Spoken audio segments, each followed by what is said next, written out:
Part 1. You will hear part of a conversation between a customer and the owner of an IT store. First, you have some time to look at questions 1 to 8.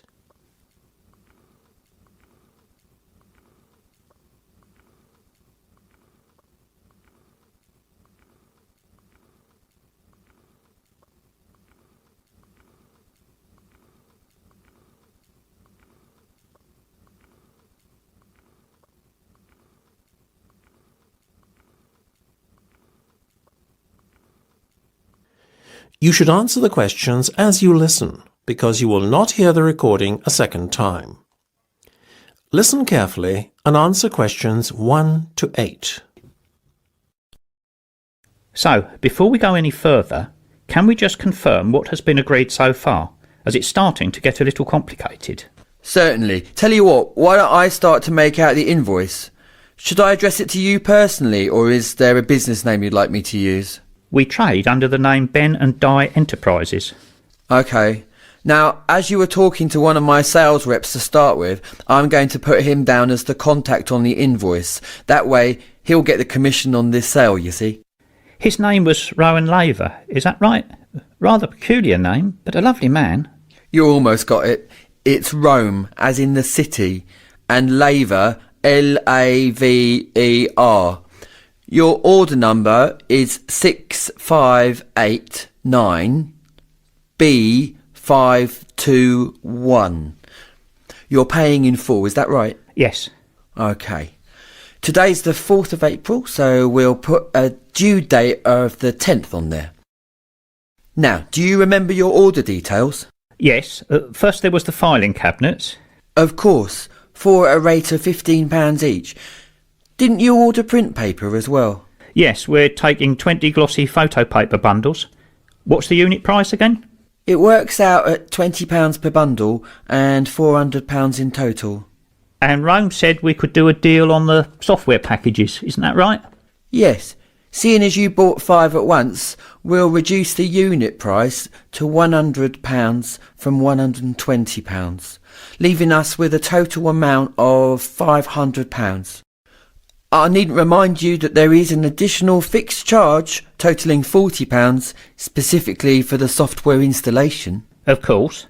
So, getting to a total figure then including sales tax, 16% VAT is added on. That gives us £1,160 by my reckoning. By VAT, do you mean sales tax? Isn't that 10%?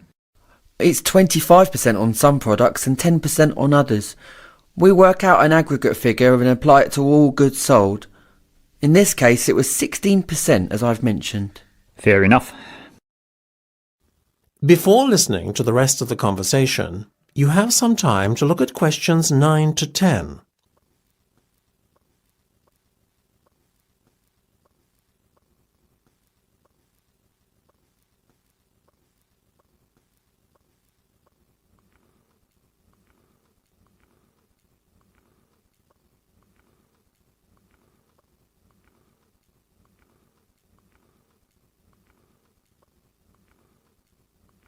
Now listen and answer questions 9 to 10.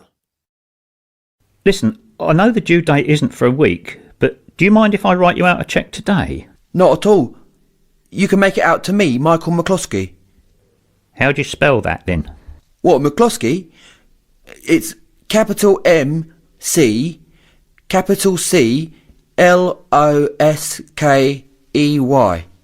Got it. And how much should I make it out for in total? £1,500, please. £1,500? Yes, that's including my consultancy service fees. Oh, I almost forgot about that.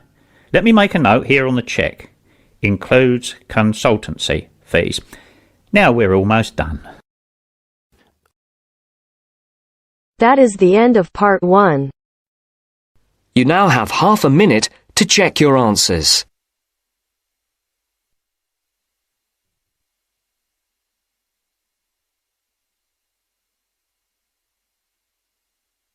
Part 2. First, you have some time to look at questions 11 to 16.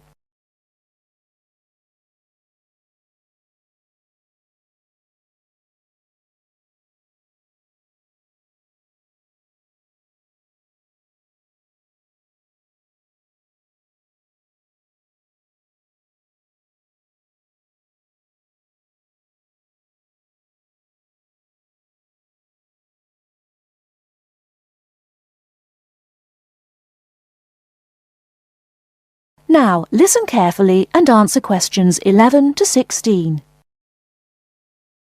Hello, Sue. Fancy meeting you here. It is Sue Johnson, isn't it? Oh, hi, Jill.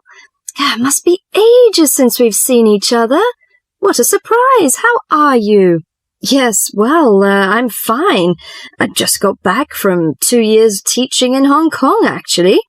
Oh, I thought you'd gone into computing or nursing. No, I ended up being a teacher after all. And how about you? Oh, fine. Things are going quite well, in fact. So, what have you been up to over the last 3 years? Working, studying, you know, the usual things. Oh, and I got married last year. Congratulations. Anyone I know? Yeah, you might remember him from our college days. Do you remember Jerry? Jerry Fox? Jerry? Was he the one with the dark hair and beard? No, that was Sam. No, Jerry's got blonde hair and glasses. He's pretty tall. Well, we got married, finally. Great. And where did the wedding take place? Was it here in London? No, in the end, we decided to get married in Scotland. Jerry's parents lived there, so we were married in the small village church with the mountains in the background. Fabulous.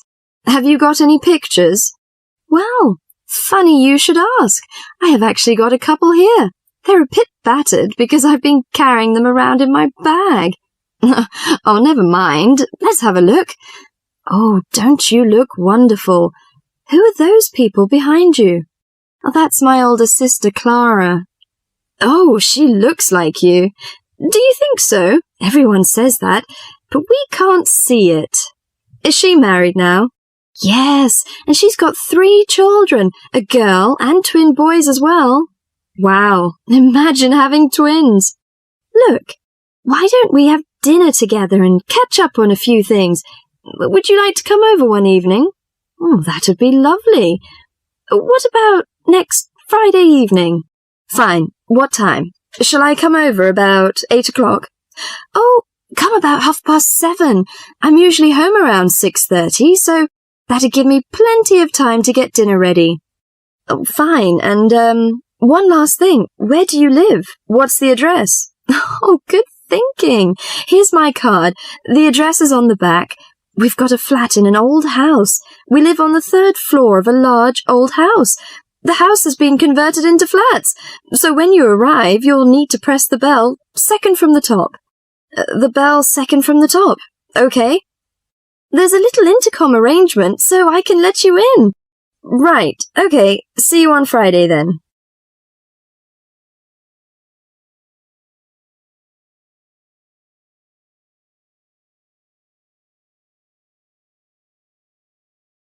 Before you hear the rest of the talk, you have some time to look at questions 17 to 20.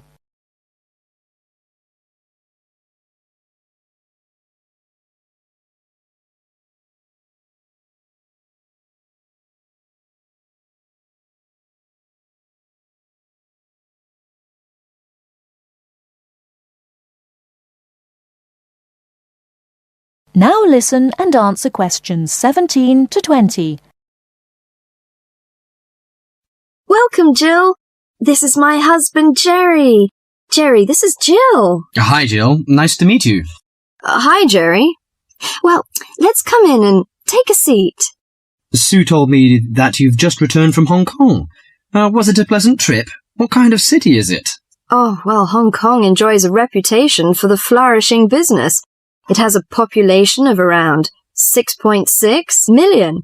Much larger than that of Sydney, right? Sydney has a population of 4 million, I think. Yes, did you enjoy staying there? Well, being a metropolis has advantages. You get the latest films and music. There's always something going on, and there's such a wide variety of different people and cultures that it's difficult to get bored. Of course, all this has its downside.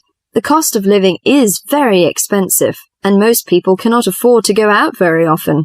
So although the entertainment is available, you have to have a lot of money to enjoy it. Another problem is, like most big cities, there's a lot of crime. What about the weather? I suppose that it gets a lot of rain. Not always. In summer it's humid, but it's cool and dry in winter. The average temperature in June and July is about 91 degrees Fahrenheit. Hotter than here. The best seasons are spring and autumn. They are mild and agreeable. Is there anything you particularly miss of staying there? Yes, the tasty local food is to my liking, especially the seafood. Hong Kong also enjoys the fame of a paradise for shopping. But I'm not very keen on that, you know. I suppose it must be your favourite. Most shopping malls in Hong Kong have longer opening hours than those in Sydney. Some are even open the whole night during the Christmas holidays. Oh, it sounds lovely. I hope I have a chance to travel there. And I can be your tour guide. Yes, that's great.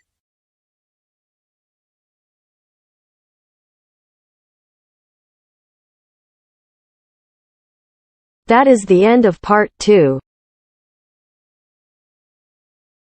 You now have half a minute to check your answers.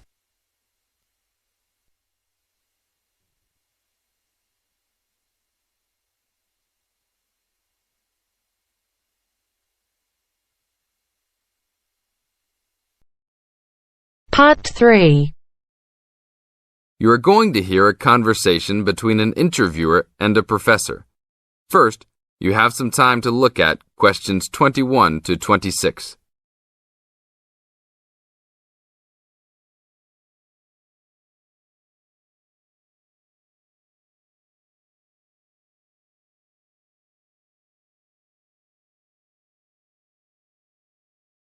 Now listen to the tape and answer questions 21 to 26.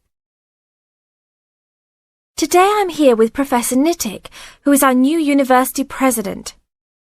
He has been a professor for 20 years and teaches many of the best classes on campus. I know many of you have had him as a teacher and know of his brilliance. Good morning, Professor Nittick. Thank you for stopping by the student station. Thank you for having me here.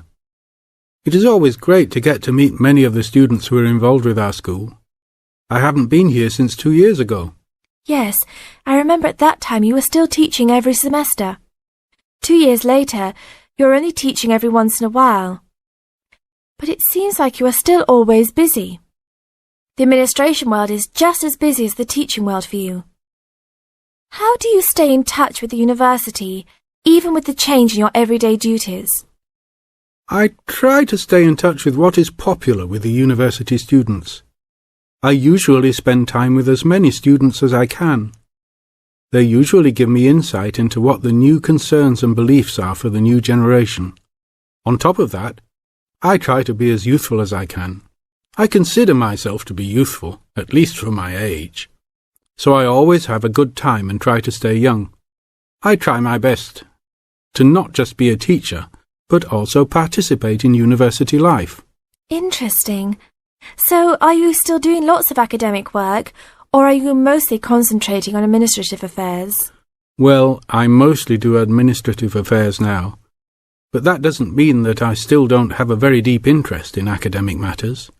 I often visit other campuses around the world and meet other professors in my field. I learn the most by travelling and seeing the different places of the world and the different fields of thought. I even did a television programme last month in Manchester. Will you be on television any time soon then? Well, you can call the television station and see if I will be on television any time soon. Maybe I will be on the news report. I don't think it is really that significant, though. Oh, really? That sounds great. I will remember to look out for you. Let's move on. With all your busy travelling recently, how do you find time for your personal life? I try to keep my university life separate from my personal life. Sometimes it's hard to find time to just take my wife and 3 kids out for a family dinner, but usually we all manage to get together every few days. I'm taking a few weeks off next month to take my family down to South America, to Brazil for a few days. I can't wait to just sit on the beach. Wow, that sounds like a wonderful trip. Professor Nittick, could you tell the audience a little about what goes on in an average day of a university administrator? An average day. Oh, I don't think there is such thing as an average day for me. The last few weeks I've been travelling all the time. I can be in Los Angeles in the morning and in New York by the afternoon and back to Los Angeles by the evening. Sometimes I will spend the whole week at a new university, showing the new administrators the ins and outs of running a university. Sometimes I can spend the whole day in the office on the phone. So there really is no average day for me. I guess that is because I do so many different tasks. Sorry to let all the viewers down, but that is the plain truth.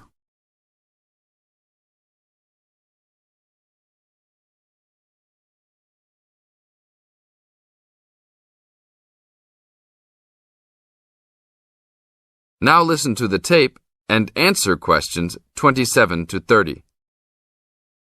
Well, I guess I can sum it up for them. You are a busy man. That is probably a good description. So, are there any immediate plans for the coming few weeks? Well, I'm in Los Angeles for the next 2 days, and then I fly to Colorado to meet a new prospective professor for our university. I will be in Colorado for about a week. Then I go to Japan for the next 10 days to meet with our university branch in Japan about record sales there. After that, I return to Los Angeles for a week, just in time for the graduation of the class of 2001. There you have it, my next month's schedule. Thank you very much, Professor Nittick. I always enjoy having you on our show. We hope to have you back on our show next time.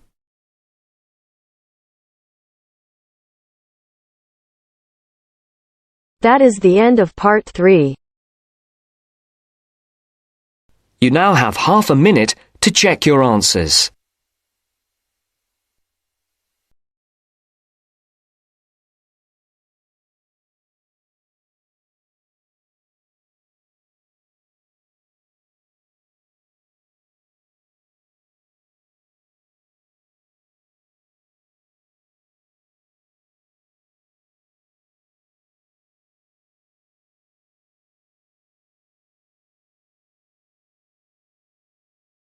Now listen carefully and answer questions 31 to 40. Tom, where are you going? To the post office. I'm going to send some packets to Leeds. Do you know the best way to send them?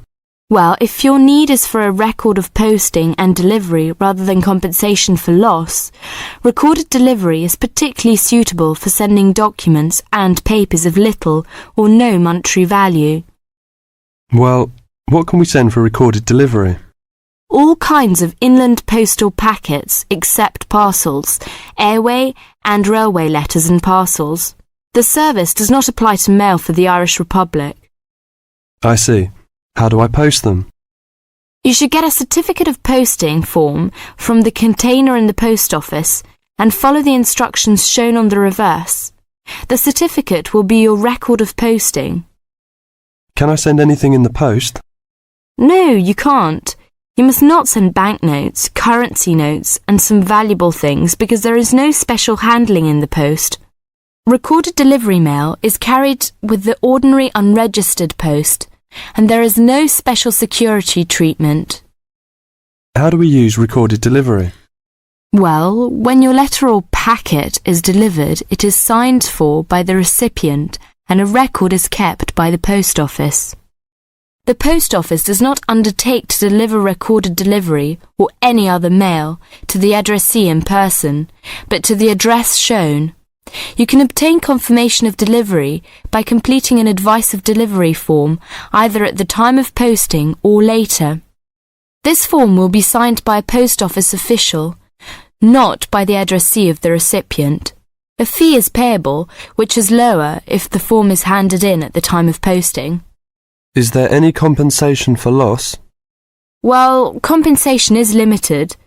Compensation may be paid for loss or damage, but will not be paid for money or any other inadmissible item. If you want a speedy service for articles of value with extra security of handling en route, and wish to have compensation in the event of loss or damage, you should use registered post. What can we send if we use registered post? Any first-class letter or packet except airway letter or railway letter. How do we post? What should we do? Well, you should make sure that the packet is made up in a strong cover and then it is fastened with wax, gum or other adhesive substance. Hand the packet to the post office counter clerk, together with the cost of postage and the registration fee. Do not post it in the posting box. Make sure that the fee paid is adequate to cover the value of the content. The counter clerk will give you a certificate of posting which he has initiated with the date stamped. Is there any special security for the registered post? Yes, all registered mail receives special security treatment. Packing is very important because registration is not in itself a safeguard against damage. The contents of registered packets must be adequately packed. How do we pack then? Do we have to use special envelope? Yes, you have to send the articles in one of the registered letter envelopes sold by the post office. These envelopes are already stamped for first-class postage and have the minimum registration fee. What about the compensation? Compensation will not be paid for the following articles, such as banknotes, currency notes, trading stamps, coupons, and some valuable things, unless they are enclosed in one of the registered letter envelopes sold by the post office. I see. How does it deliver? The recipient on delivery signs for your registered mail. The post office does not undertake to deliver registered or any other mail to the addressee in person, but to the address shown. You can obtain confirmation of delivery by paying an additional fee and completing an advice of delivery form, either at the time of posting or later. If you require the recipient's signature on the advice of delivery, the form must be handed in at the time of posting. Otherwise, a post office official will sign the certificate. The advice of delivery fee is lower if the form is handed in at the time of posting. Thank you very much for all this useful information.